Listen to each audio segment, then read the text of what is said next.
I've been on a journey toward wealth building and financial minimalism over the past 4 years. And I've cut a lot of expenses out of my life without sacrificing the quality of my life, saving me lots of money in the process just by getting rid of a few simple things. First is credit card payments. I have an intense fear around the strange math that is credit card interest payments. Here's a graph that Investopedia did that illustrates what it looks like making minimum payments only. This person would pay more than his principal in interest alone if they stuck with the minimum payments only. So I've always kept a really respectful eye on my payoff dates. I do use my card for my business expenses, but I make sure that they're paid in full at the end of each month.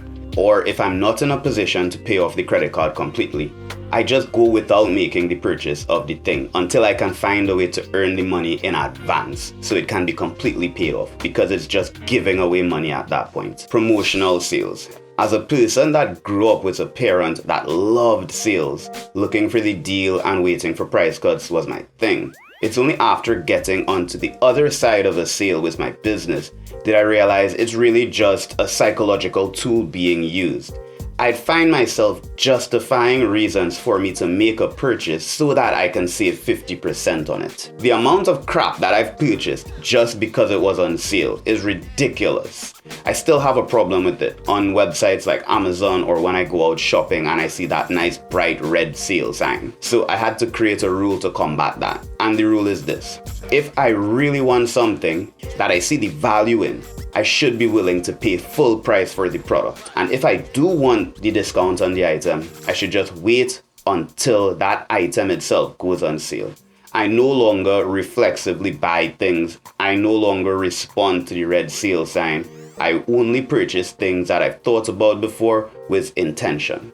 Hit like for your boy if you're gonna stop flash purchasing items cause it's on sale. Expensive first dates. I used to have the idea that I really needed to impress someone on a first date for them to see the value that I had to offer. A lot of this was movies and marketing, but also a lot of it was my own insecurity. I'd go on expensive dinner dates or do exciting things.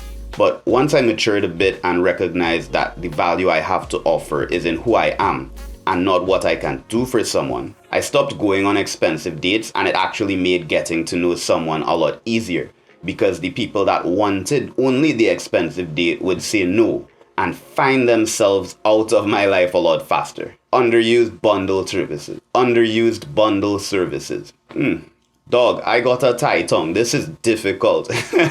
Underused bundled services. Bundle services like your cable, internet, and phone all together can be really, really good deals if you're completely utilizing all of them. But if you're like most people and really only use the television for news or when family members come across, or have a more expensive cell phone plan than you need just to get the deal, then you're probably like I was and wasting a lot of money. Once I realized that I don't really use the television that often and I could get a much cheaper cell phone plan that would work for me from another provider, I cut the bundle and it saved me a lot of money in the process.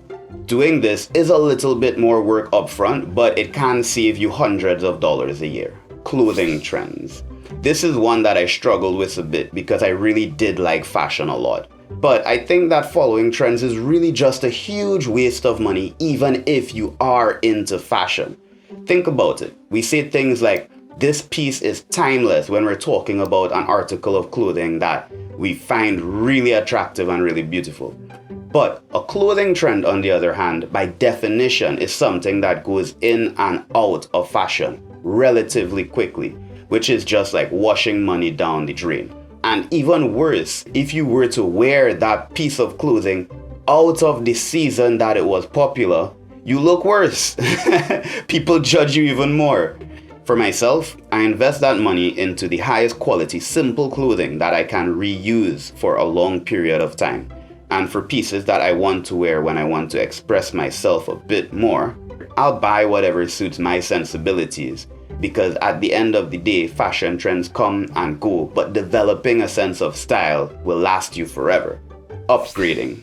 There's some type of addiction to newness going on for some years now.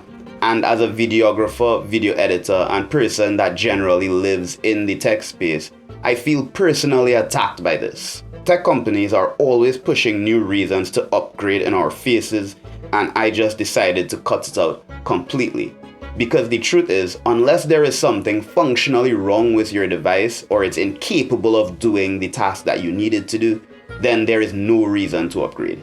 I'm still using a smartphone from 2020, and I was able to film a video that's about to cross 50,000 views using that old camera, receive phone calls, use all the applications to keep in contact, and still take silly photos of my dog.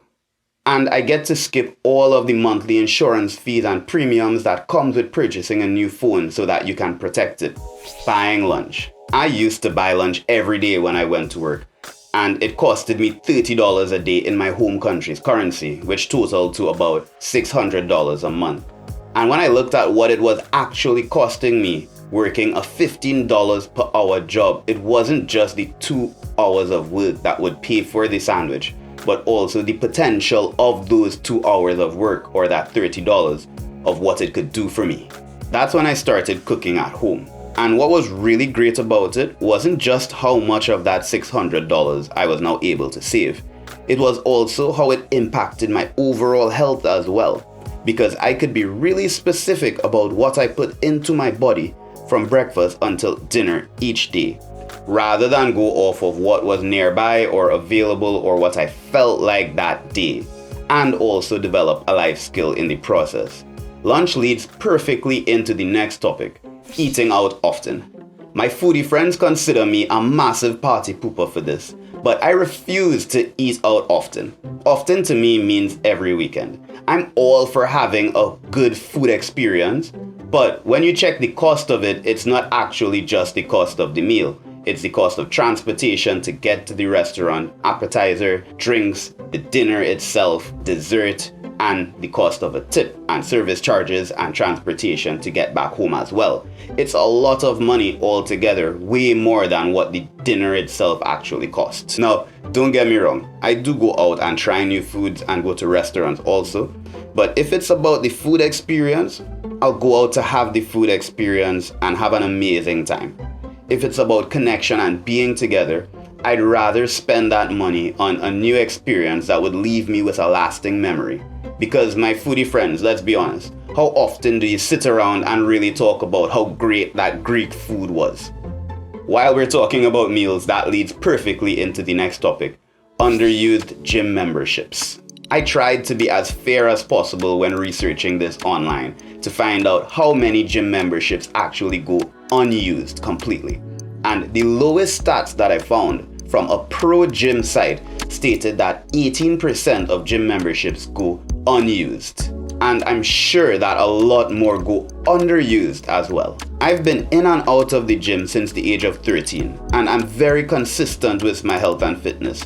But I avoid gym memberships if I don't have the time to really use them. I found that during the busiest times of my life, I'd really only go to the gym once or twice for the week, despite paying a monthly membership, which meant that for more than half of the days that I'm paying for, I'm not using this. So I decided when I'm busy, I'm going to cut my monthly membership completely and only work out at home or at parks nearby my house. And this has saved me hundreds of dollars for the year. Buying non-income generating assets new. Things like a car, a microwave, or refrigerator, and things generally used with a specific function. Except for my bed. I'm not purchasing a mattress secondhand. I do not care. I feel it's so strange. I don't understand people that do that. I'm a germaphobe. I don't judge you all. Yeah. Anyway, but seriously, things that do have a very specific function that are relatively expensive, I'll try to get secondhand if I can.